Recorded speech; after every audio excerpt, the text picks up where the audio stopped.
Voilà, hier, jeudi 12 décembre du moins, le conseil académique s'est réuni pour statuer sur la situation, sur les modalités de reprise de l'université, de reprise des cours. Malheureusement, les décisions prises au niveau du conseil académique, ce sont des décisions arbitraires selon nous, parce qu'on ne peut pas comprendre au moment où nous parlons. L'université s'est fermée par le conseil académique. On attendait l'ouverture parce qu'on avait mis sur la table des revendications pour quand même que nos conditions sociales et pédagogiques puissent être améliorées. Comme ils ont fermé l'université, on attendait qu'ils ouvrent l'université parce que l'université c'est le temple du savoir. Ils sont venus aujourd'hui pour nous imposer des sessions uniques, des années invalides, des menaces qui sont des menaces à l'endroit des étudiants. Et je pense que ceci n'est pas acceptable. Ce sont des décisions arbitraires, des décisions antidémocratiques, des décisions tout à fait dictateurs du moins. Donc je sais ce qui s'est passé. C'est pourquoi on a convié à ce point de presse pour en tout cas apporter des éclaircissements là-dessus pour que l'opinion nationale et internationale puisse savoir ce qui se passe. Mais hormis en tout cas ces décisions-là, les conséquences sont néfastes. Donc au moment où nous parlons, les résultats du premier semestre sont sortis. Il y a des classes qui n'ont même pas 20% de taux de réussite.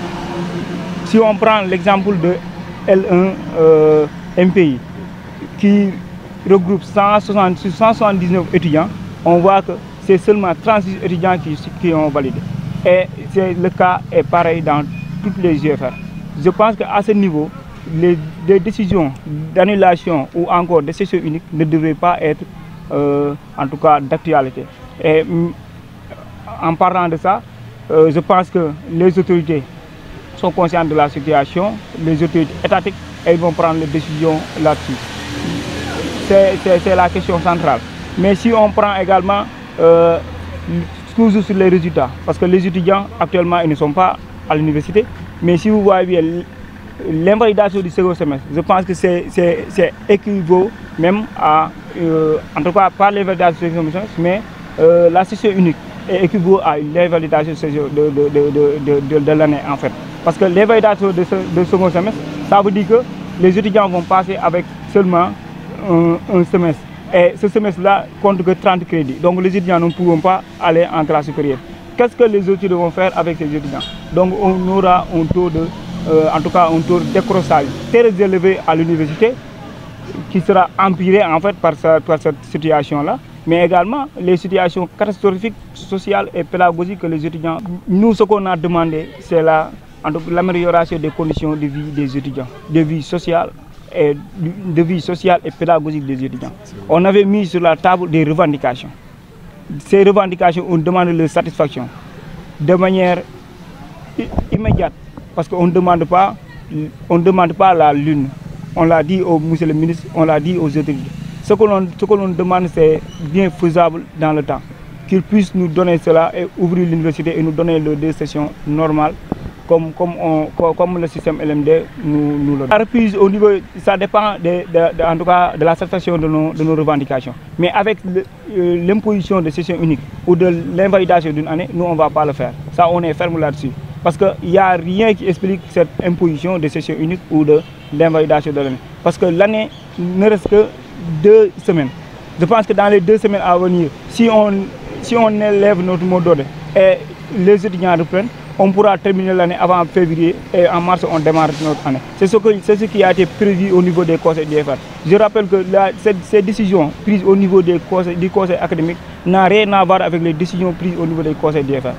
Parce que lors du dernier CA, le recteur ou encore le CA avait renvoyé la balle au niveau des départements et au niveau des GFR. Et c'était aux GFR de prendre ces décisions d'invalidation ou encore d'annulation ou de session unique. Mais les GFR, ils ont annulé cette décision-là ou encore cette proposition du CA. Je pense que la date, je l'ai oubliée, mais du CA dernier pour en fait imposer une année normale avec les rattrapages et tout. Donc, il n'y a aucune UFR qui avait proposé de faire session unique. Entre-temps, la décision est changée. Je ne sais pas qui l'a changé, mais il a été changé par les administrateurs pour nous imposer session unique. Si on ne veut pas, on nous force une année invalide. C'est ce qui est anormal. Si les revendications ne sont pas satisfaites, nous, à notre niveau, en tant que représentants d'étudiants, on est là, on est sur le terrain. On va veiller sur nos conditions de vie et sociales. Si on ne doit pas reprendre les cours, on va le dire à tout le monde. Mais ce qui est nécessaire est que, en tout cas, ce qui est urgent actuellement, c'est le conseil académique a pris la décision de nous imposer une session unique. Nous, on est catégorique là-dessus. On dit niet, on ne va pas faire session unique. On ne va pas également faire une année invalide. C'est ce qu'on prône. Hier, c'était le conseil académique. Aujourd'hui, je pense que c'est en tout cas c'est le 13. Donc, on n'a pas eu le contact avec en tout cas les autorités pour le moment. Donc, si on aura l'occasion également de rencontrer, on va le faire. Pas le communiquer même. S'ils disent que les étudiants ne reprennent pas, ça veut dire qu'ils parlent avec les étudiants. Ils parlent avec les délégués parce que ce sont les délégués qui peuvent empêcher la reprise des cours. Donc, cette dissolution-là, je pense que ce n'est pas quelque chose qui est en tout cas légitime. Et nous, à notre niveau, on l'a fustigé devant tout le monde. Et on va continuer à le fustiger également parce que ce n'est pas, c'est arbitraire et c'est forcé. Dans les autres universités, nos camarades, on est en contact avec eux. On est en contact avec eux. Et eux également, en tout cas, on va les lancer un appel dans ce sens parce que quand même, on est tous des étudiants et je pense que la situation est préoccupante. Et à leur niveau également, ils nous ont appelés. Ils ont en tout cas pris des informations là-dessus. Et je pense qu'à ce niveau, ils vont nous soutenir dans ce combat-là. Et je suis sûr et certain que quand même la situation sera améliorée à travers nos camarades des autres universités.